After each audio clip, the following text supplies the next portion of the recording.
नमस्ते दोस्तों, स्वागत है आप सबका मेरे चैनल राइट चॉइस नीरज में। आज हम आपको सुनाएंगे षटतिला एकादशी व्रत कथा। भगवान श्री कृष्ण के श्रीमुख से एकादशियों का महात्म्य सुनकर श्रद्धा पूर्वक उन्हें प्रणाम करते हुए अर्जुन ने कहा, हे केशव, आपके श्रीमुख से एकादशियों की कथाएं सुनकर मुझे असीम आनंद की प्राप्ति हुई है। हे मधुसूदन, कृपा कर अन्य एकादशियों का महात्म्य सुनाने की भी अनुकंपा करें। हे अर्जुन, अब मैं माघ मास के कृष्ण पक्ष की षटतिला एकादशी व्रत की कथा सुनाता हूँ।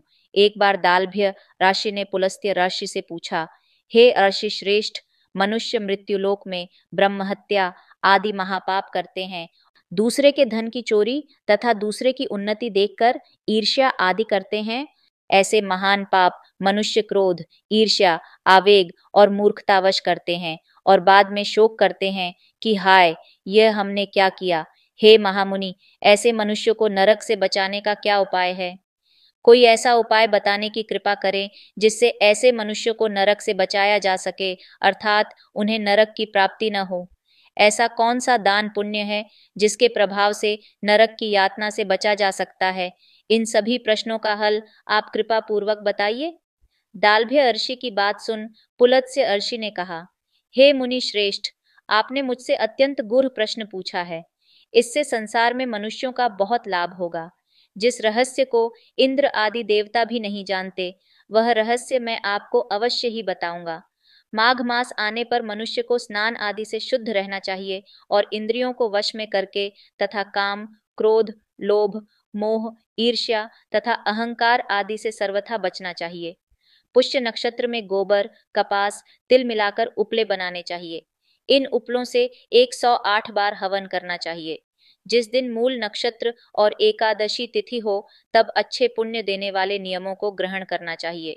स्नानादि नित्य कर्म से देवों के देव भगवान श्री हरि का पूजन व कीर्तन करना चाहिए। एकादशी के दिन उपवास करें तथा रात को जागरण और हवन करें। उसके दूसरे दिन धूप, दीप, नैवेद्य से भगवान श्री हरि की पूजा अर्चना करें तथा खिचड़ी का भोग लगाएं। उस दिन श्री विष्णु को पेठा, नारियल, सीताफल या सुपारी सहित अर्घ्य अवश्य देना चाहिए। तदुपरांत उनकी स्तुति करनी चाहिए। हे जगदीश्वर, आप निराश्रितों को शरण देने वाले हैं।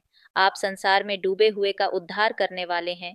हे कमल नयन, हे मधुसूदन, हे जगन्नाथ, हे पुंडरीकाक्ष, आप लक्ष्मी जी सहित मेरे इस तुच्छ अर्घ्य को स्वीकार कीजिए। इसके पश्चात ब्राह्मण को जल से भरा घड़ा और तिल दान करने चाहिए। यदि संभव हो तो ब्राह्मण को गऊ और तिल दान देना चाहिए।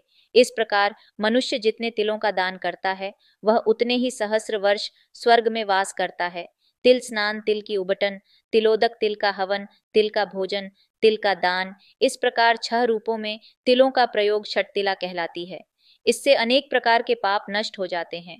इतना कहकर पुलस्त्य ऋषि ने कहा, अब मैं एकादशी की कथा सुनाता हूँ। एक बार नारद मुनि ने भगवान श्री हरि से षटतिला एकादशी का महात्म्य पूछा। वे बोले, हे प्रभु, आप मेरा प्रणाम स्वीकार करें। षटतिला एकादशी के उपवास का क्या पुण्य है, उसकी क्या कथा है, कृपा कर मुझसे कहिए। नारद की प्रार्थना सुन भगवान श्री हरि ने कहा, हे नारद, मैं तुम्हें प्रत्यक्ष देखा सत्य वृत्तांत सुनाता हूँ, ध्यान पूर्वक श्रवण करो। बहुत पहले मृत्युलोक में एक ब्राह्मणी रहती थी। वह सदा व्रत उपवास किया करती थी। एक बार वह 1 मास तक उपवास करती रही। इससे उसका शरीर बहुत कमजोर हो गया। वह अत्यंत बुद्धिमान थी। फिर उसने कभी भी देवताओं तथा ब्राह्मणों के निमित्त अन्नादि का दान नहीं किया। मैंने चिंतन किया कि इस ब्राह्मणी ने उपवास आदि से अपना शरीर तो पवित्र कर लिया है तथा इसको वैकुंठ लोक भी प्राप्त हो जाएगा, किंतु इसने कभी अन्नदान नहीं किया है। अन्न के बिना जीव की तृप्ति होना कठिन है। ऐसा चिंतन कर मैं मृत्युलोक में गया और उस ब्राह्मणी से अन्न की भिक्षा मांगी। इस पर उस ब्राह्मणी ने कहा, हे योगीराज, आप यहाँ किस लिए पधारे हैं? मैंने कहा, मुझे भिक्षा चाहिए। इस पर उसने मुझे एक मिट्टी का पिंड दे दिया। मैं उस पिंड को लेकर स्वर्ग लौट आया। कुछ समय व्यतीत होने पर वह ब्राह्मणी शरीर त्याग कर स्वर्ग आई।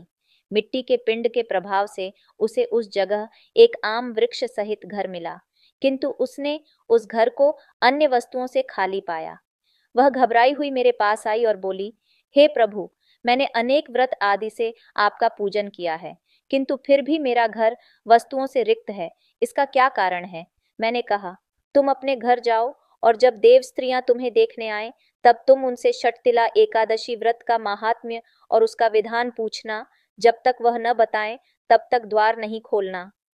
प्रभु के ऐसे वचन सुन वह अपने घर गई, और जब देव स्त्रियां आईं और द्वार खोलने के लिए कहने लगीं, तब उस ब्राह्मणी ने कहा, यदि आप मुझे देखने आई हैं तो पहले मुझे षटतिला एकादशी का माहात्म्य बताएं। तब उनमें से एक देव स्त्री ने कहा, यदि तुम्हारी यही इच्छा है तो ध्यान पूर्वक श्रवण करो। मैं तुमसे एकादशी व्रत और उसका माहात्म्य विधान सहित कहती हूँ। जब उस देव स्त्री ने षटतिला एकादशी का माहात्म्य सुना दिया, तब उस ब्राह्मणी ने द्वार खोल दिया। देव स्त्रियों ने ब्राह्मणी को सब स्त्रियों से अलग पाया। उस ब्राह्मणी ने भी देव स्त्रियों के कहे अनुसार षटतिला एकादशी का उपवास किया, और उसके प्रभाव से उसका घर धन्य धान्य से भर गया। अतः हे पार्थ, मनुष्यों को अज्ञान को त्याग कर षटतिला एकादशी का उपवास करना चाहिए। इस एकादशी व्रत के करने वाले को जन्म जन्म की निरोगता प्राप्त हो जाती है। इस उपवास से मनुष्य के सभी पाप नष्ट हो जाते हैं। धन्यवाद दोस्तों, आज हमारी पूजा यात्रा यहीं समाप्त होती है। अगर आपको यह वीडियो पसंद आई हो तो लाइक और शेयर करना न भूलें। हमारे चैनल को सब्सक्राइब करें ताकि आप हमारी अगली पूजा विधियों और आध्यात्मिक यात्रा की वीडियो मिस न करें। आपके सुझाव और प्रश्न हमारे लिए महत्वपूर्ण हैं, तो कृपया उन्हें कमेंट्स में जरूर लिखें। फिर मिलेंगे। जय माता दी।